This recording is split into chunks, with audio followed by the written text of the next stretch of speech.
할렐루야. 하나님의 크신 은혜가 오늘 우리 성도들에게 충만하시기를 주의 이름으로 축원합니다. 우리 오늘 신년 주일에 우리 하나님 앞에 나온 우리 성도들에게 서로 인사하겠습니다. 신년의 새해에 하나님의 은혜와 복이 충만하시기를 기도합니다. 옆에 사람들에게 축복하시겠습니다.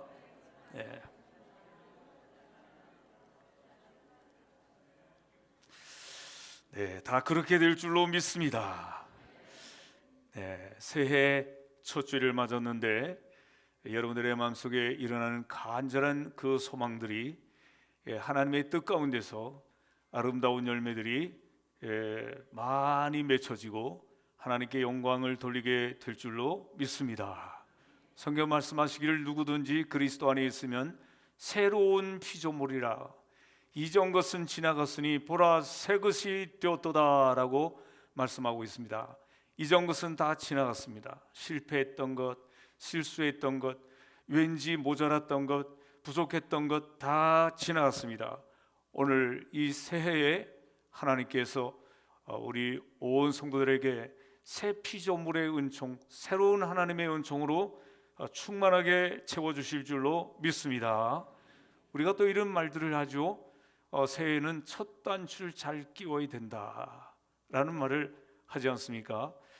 새해 첫 출발부터 우리가 하나님을 향한 꿈을 품고 믿음으로 첫 출발을 잘 감당하는 우리 성도들이 되어야 될 줄로 믿습니다.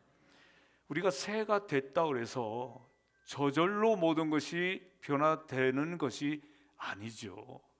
여러분, 새해가 되었기 때문에 모든 것이 다 새로워지고 새해가 됐기 때문에 하나님께서 내게 당연히 복을 주시는 것이 아닌 것이죠.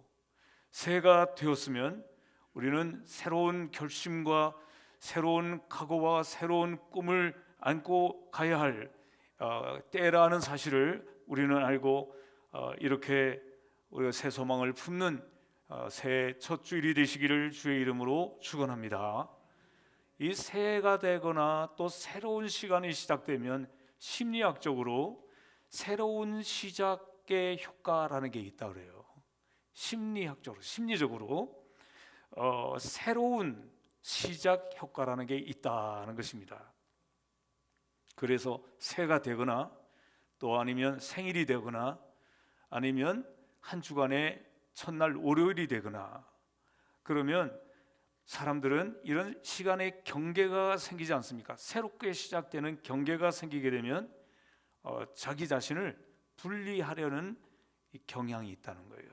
그래서 과거의 나와 지금의 나, 새롭게 시작하는 나는 달라질 것이다 라고 하는 인간이기 때문에 본질적으로 그런 마음을 갖는다는 것입니다.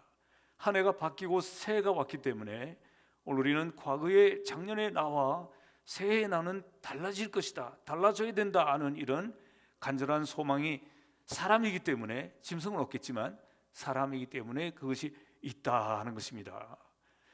이런 심리적인 그 동기가 우리 사람에게는 다 있고 그뿐만 아니라 사회적인 동기도 있다는 거예요.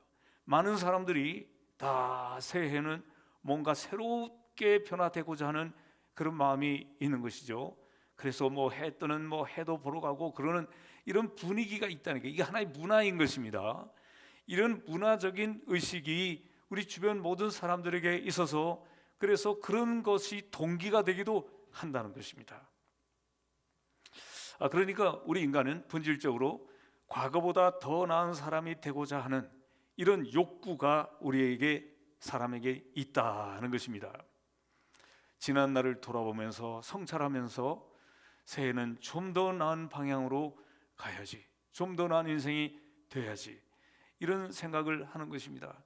믿는 사람이건 안 믿는 사람이건 새해에는 체중을 좀 줄여야겠다, 새해에는 운동을 좀 더 열심히 하겠다, 새해에는 금연을 하겠다, 새해에는 금주를 하겠다, 우리 믿는 성도들은 새해에는 더 열심히 성경을 읽어야겠다, 새해에는 기도하기를 힘써야겠다, 새해는 꼭 전도해야겠다 하는 이런 마음들이 다 있다는 것입니다. 여러분들 가운데도 있는 줄로 믿습니다. 심리학자 리처드 와이즈먼이라고 하는 사람이 연구를 했는데요, 새해에 결심한 사람들 가운데 이 목표를 달성한 사람은 얼마나 될까? 새해 결심한 사람들이 목표를 달성한 사람들은 8에서 12%가 된다고 해요. 처음에는 말이죠, 결심을 다 세게 하죠. 여러분들도 아주 세게 하지 않습니까? 그런데 일주일이 지나가면 100명 중에 75명, 75%만 그 약속을 지키고 있대요. 일주일이 지나면. 2주일이 지나면, 우리 아직 일주일이 안 지났잖아요. 2주일이 지나면 71%가 그 약속을 지키고 있다는 겁니다. 한 달이 지나면 64%로 떨어진대요. 그리고 6개월이 지나면 40%에서 45%로 떨어진대요. 그런데 여러분, 놀라운 것은 이런 결심을 한 사람은 안 한 사람보다도 10배 이상의 효과가 나온다는 거예요. 리처드 와이즈먼이라는 심리학자가 말한 거예요. 그래서 우리는 결심한 것이 안 한 사람보다 10배는 낫다. 그러니까 우리는 인간이기 때문에 옛날처럼 다시 돌아가기도 하지만, 결심하면 우리에게 10배는 더 나은 10% 이상이 되는 이런 놀라운 효과가 나타나기 때문에 새해가 될 때마다 우리가 결심하는 것은 얼마나 우리에게 중요한 것이고 우리에게 필요한 것인지를 말해주고 있는 연구의 결과가 우리에게 보여주고 있는 것입니다. 그래서 여러분, 꼭 이 새해 결심하시기를 주의 이름으로 축원합니다. 새해는 꼭 하나님을 이전보다 더 잘 믿고 말씀대로 더 순종하고 우리 하나님의 뜻대로 살겠습니다 하고 결심하면 안 하는 것보다는 10배는 낫다는 거예요. 10배는. 어떤 사람들은 결심한다고 되나? 내가 벌써 몇십 년을 살았는데 또 그게 그건데, 그 나물에 똑같은 건데 라고 생각할지 모르지만 10배는 낫다는 거예요. 여러분, 결심하시고 여러분들의 신앙이 달라지고 우리 하나님 앞에 더 성숙해지는 놀라운 변화가 일어나기를 주의 이름으로 축원합니다. 우리가 결심한다고 하는 것은, 이것은 마치도 설계를 하는 것과 같습니다. 건축을 하는데 설계를 꼭 해야 되지 않습니까? 설계가 없이는 집을 지을 수 없는 것처럼 여러분, 우리 인생도 설계가 필요하지 않습니까? 가정에도 설계가 필요하고 교회도 설계가 필요합니다. 나라도 설계가 필요합니다. 그러므로 여러분, 이 새해 신년 벽두에 우리가 하나님 앞에 설계하는 중요한 때이기 때문에 떨리는 마음으로 신중하게 우리 하나님 앞에 설계하고 놀라운 하나님의 은혜가 임하기를 주의 이름으로 축원합니다. 잠언 29장 18절에도 보면 묵시가 없으면 백성이 방자히 행하거니와 율법을 지키는 자는 복이 있느니라 그랬습니다. 이 말씀이 KJV, 킹 제임스 버전이라고 하는 성경에는 보게 되면 이 묵시가 바로 비전이다 그랬어요. 비전이 없으면 백성이 방자히 행한다라고 말했습니다. 그러니까 오늘 비전을 가져야 된다는 것이죠. 오늘 읽었던 말씀은 비전에 대한 말씀입니다. 이 에스겔이라고 하는 선지자가 바벨론의 포로로 끌려가는데 2차로 끌려갑니다. 바벨론 포로에는 1차, 2차, 3차로 끌려가고 1차, 2차, 3차로 돌아오게 되는데 1차에 끌려간 사람이, 대표적인 사람이 다니엘이에요. 다니엘. 2차로 끌려간 사람 중에 대표적인 사람이 에스겔입니다. 오늘 우리가 에스겔 47장을 읽었지 않습니까? 이 에스겔이 바빌론 포로에 2차로 끌려갔는데 25살에 끌려갔습니다. 이 25살에 바벨론의 포로로 끌려가서 그 노예 생활을 하는 가운데 5년이 지났습니다. 5년이 지나고 30세가 되었는데 하나님께서 이 에스겔을 부르셨습니다. 그리고 에스겔을 하나님의 일을 맡겨 주셨는데 22년 동안의 예언 활동을 하게 되었는데 이 에스겔이 어디에서 예언을 하게 됐는가 하면 바벨론 포로로 끌려갔는데, 근데 바벨론 제국이기 때문에 오늘의 시리아, 요르단, 사우디아라비아, 이라크, 이란 모두가 다 그때 당시는 다 바벨론 제국이죠. 그런데 그발 강가에 이 그발 강가라고 하는 것은 시리아에서도 쭉 내려오는 유프라테스 강이 있고, 그리고 또 이 이란 쪽에서 내려오는 또 그 티그리스 강이 있는데, 유프라테스 강의 한 줄기가 바로 이 그발 강입니다. 그발 강. 이 그발 강에서, 거기에서 하나님께서 강력하게 그 노예 생활하고 있는 네 백성, 유다의 백성, 바벨론 포로로 끌려온 이 백성들에게 위로하고 소망을 주라고는 하나님의 강력한 하나님의 부르심이 있었던 것입니다. 그래서 그곳에서 이제 하나님께서 주신 말씀대로 위로를 주시는 겁니다. 남쪽 유다는 이제 2차, 3차 때 3차의 바벨론 포로로 끌려가면서 나라가 완전히 망하죠. BC 586년에 완전히 망하죠. 마지막 왕은 시드기야 왕인데, 이 시드기야 왕은 끌려갈 때 두 눈이 뽑히고, 그리고 쇠사슬로 묶여서 마차에 끌려서 아주 질질 끌려서 정말 비참한 모습으로 끌려가면서 나라가 무너지고 사라져버린 거예요. 이렇게 남쪽 유다가 망하는 그런 상황인 것입니다. 그런데 이 에스겔을 통해서 2차 포로에 끌려가서 하나님께서 이런 사명을 주시는 것입니다. 그래서 이 사명을 그들에게 전하라는 것입니다. 여러분, 바벨론 포로에 끌려가 있는 노예 생활하고 있는 그 사람들에게 에스겔이 외치는 겁니다. 여러분, 이럴 때일수록 우리는 소망을 가져야 됩니다. 우리가 서로를 붙들어 쳐야 됩니다. 용기를 가져야 됩니다. 우리가 희망을 가지고 살아야 됩니다. 하나님을 의지하고 살아야 됩니다. 이런 선지자의 사명을 감당하게 됐던 것입니다. 그런데 이 에스겔에게는 참 놀랍게도 그 아내가 죽었습니다. 그 아내가 죽고 슬픔 가운데 있는데 하나님께서 이 에스겔에게 이런 명령을 하셨습니다. 그 아내의 죽은 자를 위해서 울지 말라, 슬퍼하지 말라. 평소 때처럼 수건으로 머리를 동이라. 그리고 가정의 식구들이 누가 하나 죽으면 그때 당시에는 그 애도의 습관이 신발을 벗는 거였어요. 그런데 신발을 벗지 말고 신발을 신어라. 그리고 가족들 중에 누가 죽어서 이제 장례를 하고 슬퍼할 때는 얼굴을 가렸는데 얼굴도 가리지 마라. 초상집의 음식을 먹었는데 초상집 음식도 먹지 마라. 아내가 죽었는데 하나님께서 이런 명령을 에스겔 24장 17절에 말씀했습니다.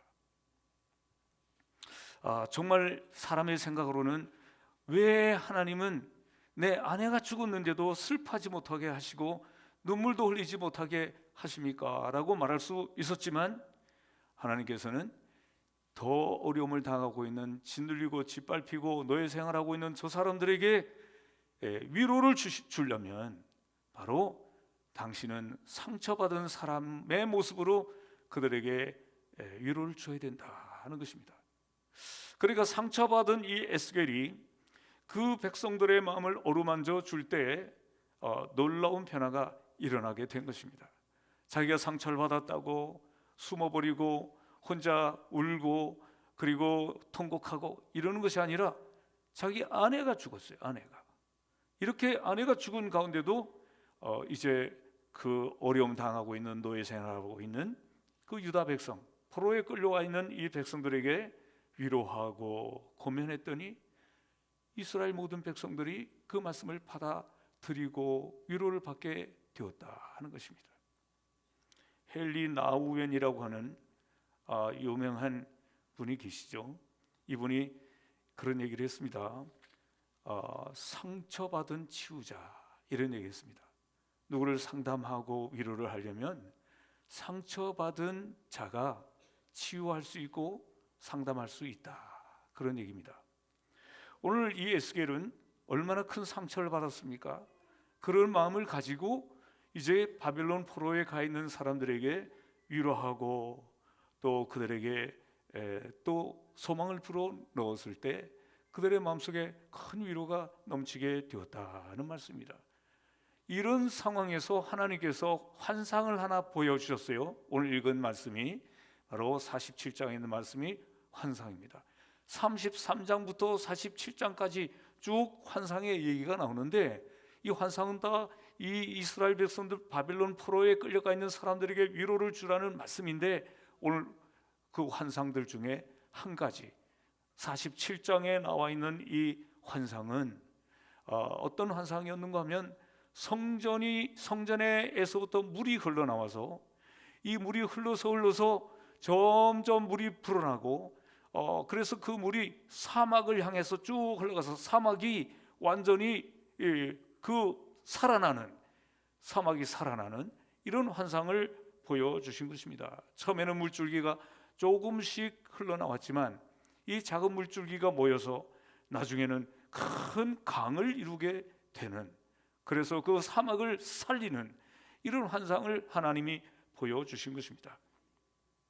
환상 속에서 천사가 말합니다. 에스겔에게 천척, 1척은 45cm인데요 천척을 가면 500m에 500m에 갈 때에 물의 깊이를 재라 그랬어요.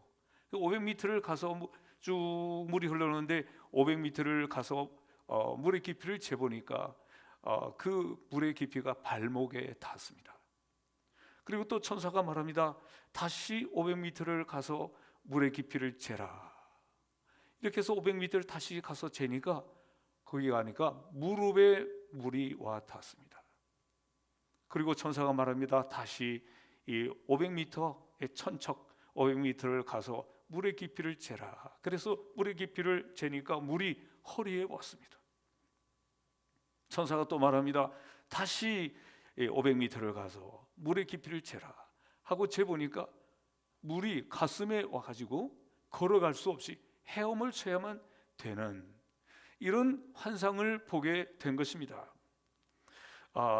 이런 환상의 내용이 바로 뭘까요? 처음에는 이 발목으로 물이 철벅철벅 마음대로 왔다 갔다 할 수 있는 그런 물이었는데, 점점 갈수록 깊어지고 나중에는 자기 의지대로 할 수가 없는 상황까지 갔다, 그런 얘기입니다. 그러니까 점점 하나님을 의지하는 그런 마음, 하나님의 은혜에 의존하는 그런 믿음의 삶을 살아야 된다, 그런 얘기입니다. 그래서 이 물이 쭉 흘러서 갔는데 그 물이 닿는 곳마다 죽었던 물고기들이 다 살아나고, 과실나무들이 다시금 회복되어서 이파리가 나오고 과실을 맺고, 이런 놀라운 환상을 이제 에스겔 선지자가 보게 된 것입니다. 오늘 성경 8절에 있는 말씀을 보게 되면 이 물이 흘러서 아라바로 내려가서 바다에 이르리니 이 흘러내리는 물로 그 바다의 물이 되살아나리라 그랬어요.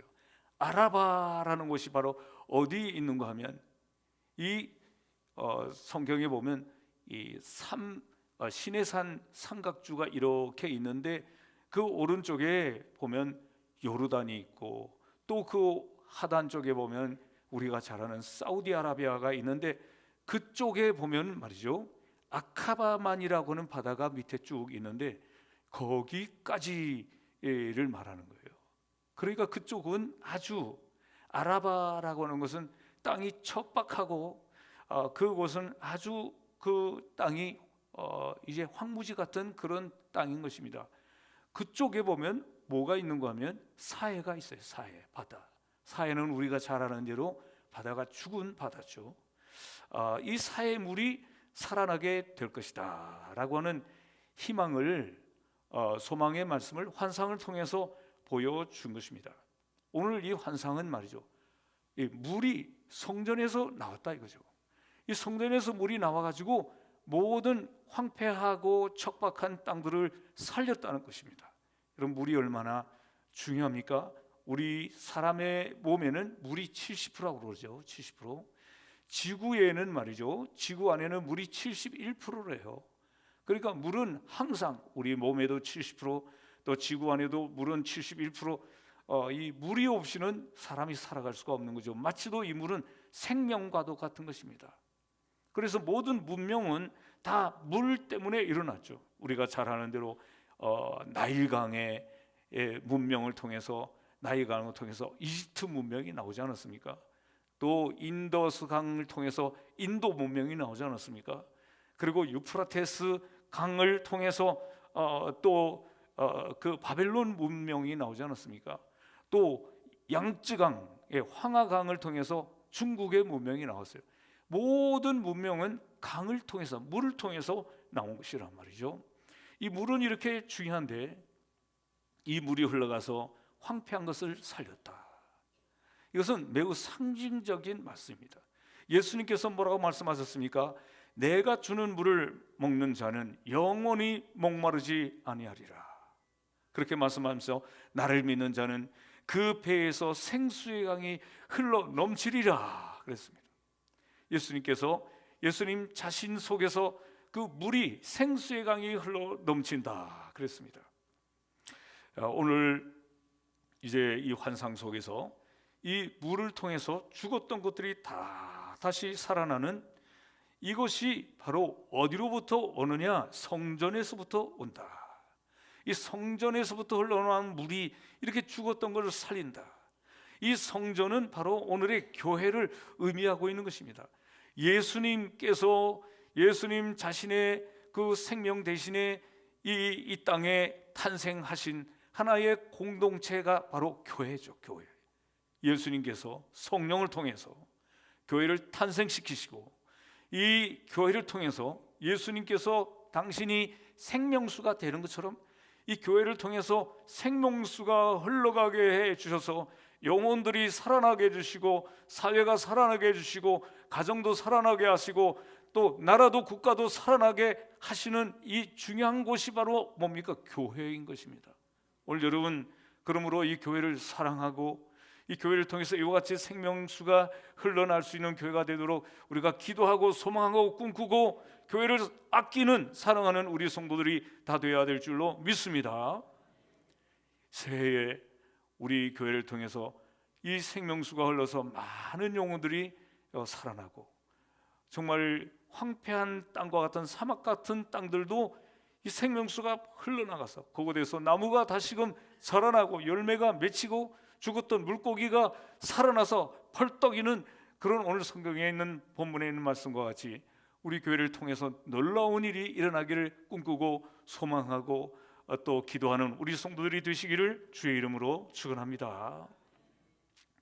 이 물이 성전에서 문지방에서 나온 물이 점점 불어났다는 거예요. 점점 불어나서 발목에만 있는 게 아니라 무릎으로 또 허리에로 또 헤엄쳐야만 되는 이런 아주 성령 충만한 은혜 충만한 그런 상태로 계속 물이 채워지게 되었다 그런 말씀입니다.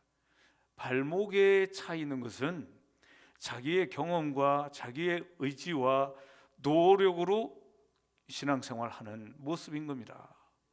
자기의 의지로 얼마든지 자기의 생각으로 하나님을 믿는 것처럼 할 수 있지만 이것은 매우 연약한 모습이라는 것입니다.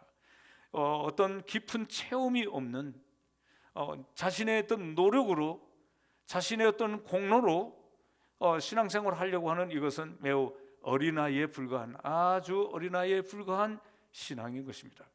우리가 오직 하나님의 은혜로 헤엄치는 물이 많아지면 제 아무리 힘센 장사도 헤엄을 쳐야 되지 않습니까? 이렇게 헤엄을 친다는 것은 그 물을 의지한다는 것이죠. 우리가 하나님을 의지하는 신앙생활, 이런 신앙에까지 깊이 들어갈 때 놀라운 이 회복의 역사, 놀라운 소생의 역사, 놀라운 열매가 많이 맺히는 역사들이 일어나게 되는데 오늘 우리 성도 여러분들의 신앙이 그렇게 깊어지고 또 여러분들의 신앙이 하나님을 의지하는 오직 하나님만을 의지하는 이런 신앙으로 여러분들 신앙이 새로워질 수 있고 성숙해질 수 있기를 주의 이름으로 축원합니다.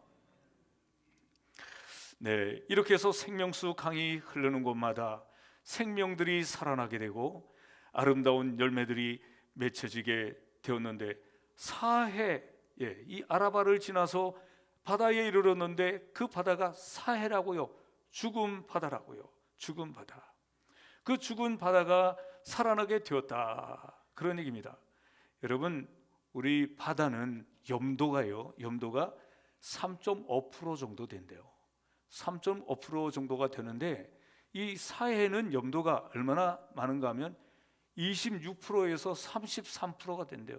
그러니까 물고기가 살 수가 없는 거죠. 이렇게 죽은 바다 같은 이 사해 같은 그런 곳도, 그런 심령들도 바로 성전에서 나온 그 물이 흘러가면 그 바다도 살려내는 이런 소망의 말씀을 하나님께서 이제 에스겔을 통해서 보여주셨는데, 오늘 하나님의 은혜가 임하게 되면 이 새해에 우리 성도들에게 이런 놀라운 변화의 역사가 나타나게 될 줄로 믿습니다. 미워하던 마음도 사랑하는 마음으로 바뀌어지고, 불평하는 마음도 감사하는 마음으로 바뀌어지고, 또 우리 마음속에 우울하고 슬퍼하던 마음이 기뻐하는 마음으로 바꿔지고, 또 이기적인 생각으로 가득 찼던 마음들이 이타적인 다른 사람을 생각하는 마음으로 변화되어지는 놀라운 역사하심이 바로 성전에서 나오는 그 물을 통해서, 교회에서 나가는 하나님의 말씀을 통하여 여러분들의 마음에 놀라운 이런 변화가 일어나게 될 줄로 믿습니다. 우리 심령들도 그렇게 살아나고, 우리의 가정들도 이렇게 살아나고, 사회도 살아나는 이런 환상을 우리가 꿈꿔야 된다는 거예요. 이런 꿈을 꿔야 된다. 현상은 보면 그렇지 못할 것 같이 보일지 모르지만, 그러나 하나님이 에스겔에게 이런 환상을 보여주신 것처럼, 그들은 바벨론 포로에서 노예 생활을 하고 있는데 이 노예 생활에서 벗어날 것처럼 전혀 보이지 않지만, 하나님은 너희들은 이런 환상을 가져야 된다, 꿈을 가져야 된다 하고 위로의 말씀을 주신 같이, 오늘 우리 세상을 바라보면 전혀 변화될 것처럼 보이지 않고, 우리 인생도 우리의 가정도 변화될 것처럼 보이지 않은 것 같지만, 하나님의 명령은 이런 환상을 가져라는 거예요. 오늘 여러분, 이 환상 가운데 살아가는 성도들이 되시기를 주의 이름으로 축원합니다. 하나님의 은혜가 우리 가운데 충만하게 임하고, 그리고 우리의 의지대로 신앙생활을 하는 것이 아니라 하나님을 의지하며 하나님의 은혜에 우리의 몸을 다 맡기고 살아갈 때, 하나님께서는 분명히 이렇게 모든 물고기들이 되살아나고, 그리고 나무들이 다시 살아나서 그곳에 잎사귀가 풍성하고, 그리고 그 열매들이 풍성하는 그 잎사귀들은 약재료가 되리라, 그렇게 말씀하시고, 그 열매는 먹을 만하고라고 성경에 말씀하고 있습니다. 그 열매는 달마다 먹을 수 있는 풍성한 열매가 있다라고 그렇게 환상 속에서 보았는데, 여러분, 이 말씀은 요한계시록 22장에 있는 말씀을 보면 어쩌면 이렇게 판박이 같은 똑같은 내용이 요한계시록 22장에 나와 있습니다. 또 저가 수정같이 맑은 생명수 강을 내게 보이시니 하나님과 및 어린 양의 보좌로부터 나서 길 가운데로 흐르더라. 강 좌우에 생명나무가 있어 12가지 실과를 맺히되 달마다 그 실과를 맺히고, 그 나무 잎사귀들은 만국을 소성하기 위하여 있더라. 오늘 본문에 있는 말씀과 마치도 데칼코마니 같은 그런 말씀이 요한계시록 22장에 있어요. 천국의 모습을 말씀하고 있습니다. 바로 천국은 어떤 곳이겠습니까? 천국은 아무리 우리의 심령들이 황폐해진 거친 사람들이라 하더라도 하나님의 은혜가 임하여서 그 땅이 다시 소성되고 회복되어지는, 그리고 열매가 맺고 물고기가 살아나는 이런 그 곳이 바로 천국이에요. 천국은 바로 뭐겠어요? 하나님이 왕이신 나라라는 거예요. 하나님이 왕이신 나라. 오늘 여러분들이 이 새해 여러분들의 심령들이 다 천국이 되시기를 주의 이름으로 축원합니다. 물론 우리가 죽어서 하나님이 예비하신 그곳에 가겠지만, 이 세상에 살아가는 동안에 하나님이 우리의 왕이 되시고 하나님의 말씀이 우리를 지배함으로 말미암아 우리의 강팍하고 우리의 메마른 우리 심령들이 그 하나님의 말씀을 통하여서 우리 심령이 되살아나는, 그래서 하나님이 우리의 왕이 되시면 바로 그것이 천국이라요. 요한계시록 22장에 있는 말씀처럼 생명수강이 흘러서 그곳에서 좌우에 생명나무의 실과들이 12가지 실과들이 달마다 맺히는 풍성한 그런 모습이 바로 천국의 모습인데, 오늘도 우리가 우리의 심령들이 새해에는 이런 환상을 꿈꾸고 하나님께서 통치하시는 그 천국, 내 마음이 그런 천국이 되기를 원하고, 그렇게 삭막하고 황폐하고 거칠어진 내 마음도 하나님의 말씀으로 말미암아 이렇게 되살아나는 놀라운 이 환상의 이 꿈을 꾸며 살아가는 우리 성도들이 다 되시고, 여러분들의 인생도 그렇게 변화되어지고, 여러분들의 가정도 그렇게 변화되어지고, 우리 교회도 또 우리의 사회도 그렇게 변화되기를 꿈꾸는 우리 성도들이 다 되어야 할 줄로 믿습니다. 하나님께서 이렇게 사해 같은 우리의 심령도, 사해 같은 우리의 가정이라 할지라도, 사해와 같은 이런 우리 가족들의 마음들이라 할지라도 하나님이 함께 하시면 이렇게 변화시키신다라고 하는 환상입니다. 오늘 우리 교회도 부흥이 되기를, 여러분들이 환상 꿈을 꾸는 가운데 새해에는 갑절의 부흥의 역사가 우리 교회도 나타나지기를 주의 이름으로 축원합니다. 기도하겠습니다. 고마우신 하나님, 우리가 이 세상을 바라보면 전혀 소망이 없을 것처럼 보입니다. 우리가 우리 인생을 바라볼 때도 전혀 변화될 것 같지 않는 이런 참 황당한 모습들을 우리가 보기도 합니다. 그러나 하나님께서, 하나님이 함께 하시면 불가능이 없을 뿐만 아니라 하나님이 함께 하시면 사해와 같은 죽은 바다도 살리시고 황무지와 같은 거칠은 땅도 하나님 변화시켜 주셔서 그곳에서 나무가 자라나게 하시고 열매가 맺히게 하시고 달마다 열매를 맺는 놀라운 하나님의 역사를 주신다고 우리에게 오늘 에스겔 47장에 있는 말씀을 통해서 우리에게 환상을 주시오니, 하나님이여, 이 환상이 바로 에스겔에게 주신 환상이요, 그때 고난을 당하고 있는 바벨론 포로 생활하고 있는 사람들에게 주신 환상일 뿐만 아니라 오늘 우리에게 주신 환상으로 믿고 받아들이고 그 환상을 꿈꾸며 그 환상을 이루어내는 복된 성도들이 다 되게 하여 주시옵소서. 절망에 빠져 살지 말게 하시고, 하나님 아버지 우울하게 살지 말게 하시고, 하나님은 우리를 이렇게 변화시키시는 하나님인 것을 믿으며 감사하며 소망을 가지며 살아가는 성도들이 되게 하여 주시옵소서. 예수 그리스도의 거룩하신 이름으로 간절히 기도하옵나이다. 아멘.